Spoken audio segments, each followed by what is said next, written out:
Breaking, Sean Combs, aka P. Diddy, aka Brother Love, spotted pacing outdoors hours after the bi-coastal raid on his properties. Now let's get to it.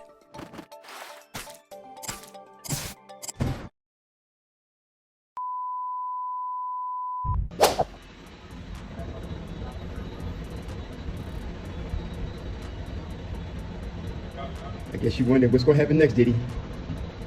I know.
Hey everyone, welcome to my channel, The Mix. Like this video, share this video, and subscribe. It is free to like, free to share, and free to subscribe to my channel. I need for you guys to listen to this video. Yes, listen to it from beginning to end. I won't keep you all long. Let me jump right into the topic, you guys. But before I do that, if you're going to leave some comments in the community section or in a chat of this video, I need for you guys to keep it respectful and peaceful. Thank you very much in advance. Just address the comment, you guys, that I came across, I believe, in the community section. And I'm not sure if it's still there or not. I really don't care if it is or isn't. But yeah, I'm not gonna say it rubbed me the wrong way, but I was just trying to, like, okay, that's not what the energy I put out on my channel. So let me be clear. I don't ever take delight in anyone's misfortunes or issues. My channel is a mixture of topics for entertainment purposes, you guys, like every other blogger or media outlet.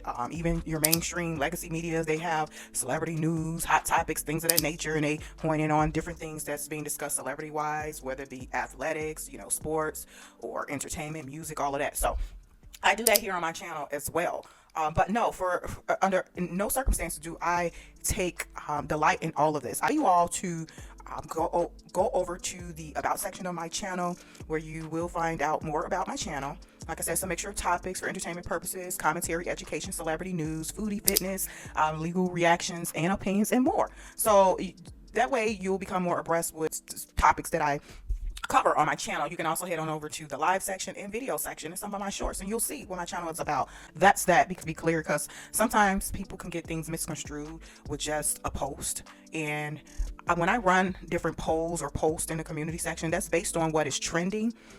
I will run a poll on that based on what is trending, or what the algorithm and the internet is discussing, or what's popular, or what's feeding the algorithm. That is algorithm, you guys. This is technology. That's what's going on. So certain posts or polls that I run, it may seem a bit sketchy in your brain, but it's that's not the intent I'm coming from. It's all algorithm based, you guys. So there is no malice, like I said, from my channel when I do report on certain topics, etc., etc. No more, you guys. I do believe I do a pretty good job at letting you all know if I'm rocking with something or not, and I'll say that unapologetically. You know what I'm saying?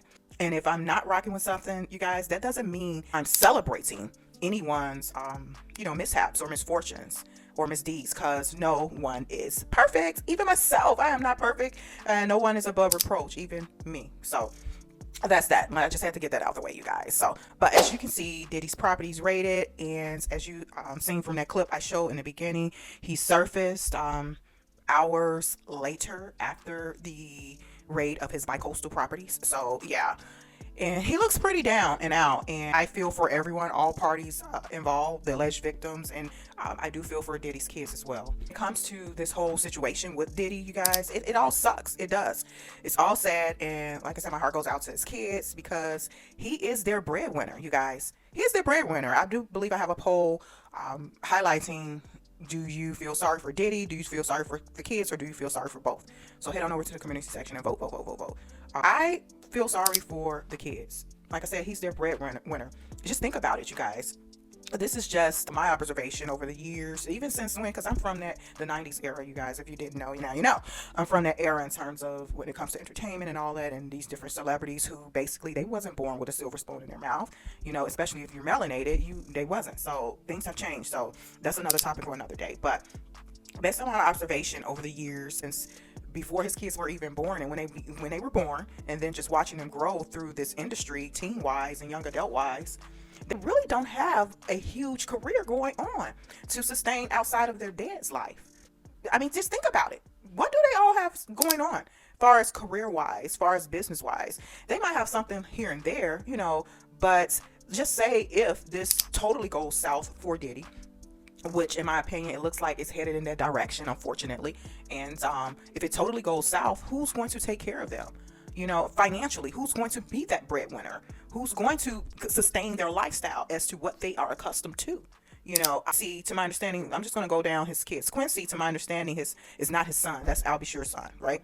So Quincy, which is the oldest, because that was Kim Porter's first child, he's the oldest. I think he's the oldest. Him and Justin's probably around the same age. But Quincy, he has some things going on. Music. Quincy has great music. He's a great composer. All of that. And I know he appeared on Power. I think he appeared on some other shows as well. So he has his acting going on and all this and that. I always used to wonder why Diddy didn't set his kids up to like really take over. It's like he always wanted to be in the forefront, if that makes sense. And for those who know, no. Yeah, when it comes to Quincy, to me, he's the only one that really has things going on. When speaking of Justin, I think he was doing something with Justin LaBoy when it came to some type of program they had. He was doing, I think, from Diddy's property. I forgot what you call that. And he would have people on his age group and all of that stuff, whatever. I don't know what happens to that program. He doesn't have much going on. He is a college graduate. He did play football, all of that. But it's like he lives in his shadow. As far as the twins, they are into the modeling. I can see them possibly having a successful career in modeling and all of that, and fashion and stuff. Yeah, they don't have anything huge going on. From my understanding, what I've read and media reports and things of that nature, I think Diddy got the twins, not Bitcoin, but it's something else. I forgot what it's called. But an EFT, allegedly. Got their names or something like that. I have to, my memory, oh gosh, it's not serving me right now. So, and Chance, of course, Chance's mom is alive. And Chance, she basically, I mean, it seems like she's going to be college bound, all of that. I'm not sure if she has like any super talents or whatever, but like I said, hopefully you guys get my point. If you get the gist of this, it's like the kids are pretty much under their dad's shadow. If you think about Christian, he does the rapping and all that and the producing and all of that type of stuff, but I don't think he has anything like huge or major going on, or like a label in his name and people under him and this and that. And like, this draws me back to what I was just saying. If anything, God forbid, something happens to their dad financially and he's possibly bankrupt, then how are they going to sustain that lifestyle? How?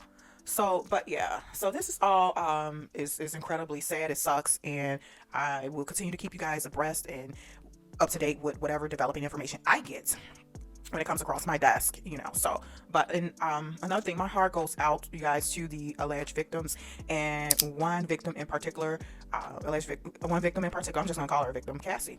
I believe her. I read the trigger complaint, you guys. I wasn't able to get through it totally. It was very uncomfortable. I actually read through it with someone else on another creator, and it was triggering. Like I said, it was difficult to get through. I would always wonder though about Cassie, why she used to be so quiet. She used to be on mute all the time, barely speaking in interviews, barely speaking. It's like she didn't have a total identity of her own. Now that I look back and think about it, she was just, I guess, under his direction, allegedly. Let me put it there, because Diddy has not been convicted of anything, and this is just a civil settlement he and her and Diddy agreed to. So, and she received a payout, and that has yet to be disclosed as to the amount. It's been speculations and rumors that it was an astronomical amount in terms of settlement wise, but I digress from that. So I always wondered about her deep down whenever I was like see pictures or them on the red carpet and all of that. It's just struck me as odd and strange, and so I was just like, oh well, maybe she just doesn't like to talk and she's just super shy. That's what I chalked it up to be. It was just really, really awkward though. Like I said, she just would rarely say anything in passing. If you see her at parties or whatever, it looked like she barely was talking to anyone, but she would be very photogenic and looking beautiful, you know. So as far as the rod, I think the guy named the male producer, this is the first guy who's basically filing claims against Diddy from a civil perspective. I did not read his civil complaint, but I did hear that it has a trigger warning as well, and it seems like it kind of mirrors what Cassie was saying, what took place in her civil complaint. So, but I did listen to some creators, a couple creators, and they gave their perspective and opinion and commentary on his civil complaint, and it just seems like they basically was saying that it was believable in their opinion, you know. So, but this is all opinion based, everybody, you know, and just my commentary reaction to the matter. So, but what are your thoughts, you guys? What are your thoughts of that video of Diddy surfacing, looking pretty down, looking pretty sad afterwards? I'm going to go ahead and share some clips with you guys and leave it at that as well. Quite a few clips, some reaction clips from some people and from social media, some reaction posts, but I just found it quite interesting. Mark Curry's take on it. I found it quite interesting, the aftermath of Diddy's home being raided. You know, like I said, this was a bi-coastal raid, so there's video footage of just quite a few things like floating around. So I'm going to leave you guys with that, but drop some comments in the chat. Keep it respectful and peaceful. Your thoughts about this whole entire situation. You all participate in the polls, you know, in the community section. If not, go on over there and do that as well after you listen to this video. Comments, like I said, in the chat. I just have to leave you all with this before I share these clips. I really do think all of this was brewing for years, and this is just my opinion, based off of, like I said, I come from that 90s era and just watching social media, the 90s era as far as hip-hop music and entertainment and just media in general transition over to a social media AI space. So and smartphone space just transcend. Seems like all of this has been it's just now it's boiling over, and it seems like the swamp is being drained from the inside out when it comes to, they call it Hollywood, you know. So, but yeah. So, okay, you guys, I'm going to interject here and there when I post these clips, and then thank you guys for tuning in, and I'll talk to y'all soon. Bye. It's 2020, y'all, and it's different than when it was 2016. You know, the game has been elevated. As we can tell, there's no expense being spared. We had a Black Billionaires Lunch. It's 2020, y'all, and it's different than when it was 2016. You know, the game has been elevated. As we can tell, there's no expense being spared. We had a Black Billionaires Lunch. Did you make the right decision leaving rap? I did. Everything now that we see playing out was all the things I escaped. The car, the shine, the loon, the Puff Daddy, the Craig Mack, the Biggie Smalls. So even though I made those decisions and it cost me money, that's why I got with Killer and they gave me the money back. I didn't lose no money. Destiny. That boy good. That boy good. That boy good. That boy good. Did you? I live right next to him. He do too much. He be like buses, like big ass buses. You can see all type of shit hop out. Especially at nighttime, like around 3 o'clock in the morning. It gets wild. I'm his neighbor. When my basketball go over there, I just let it be because I don't want to knock on the door. Money, they giving us acknowledgement. I don't want your acknowledgement. And I went so far past any level of acknowledgement. I was banished. I was exiled. I was canceled multiple times. So what? I done had like my kids not show up to Sunday service right in front of everybody. And you know what I mean? Like I'm crying to see my daughter, and all of the usual suspects, the handlers, Dave Chappelle, Meek Mills, Diddy, all these people aren't in position. Now for us as celebrities, they got to call them, put a leash on them. What we gonna do with Ye? Oh, he delusional. That's the best. Dave, give him a call. Diddy, give him a call. Tell him we ain't like the t-shirt. Tell them, like, right now the agenda is this is the voting agenda for the celebrities, for the black. Make them do exactly what LeBron would do. Make them do exactly what Drake would do. And y'all know my stance on this. They ain't giving us money.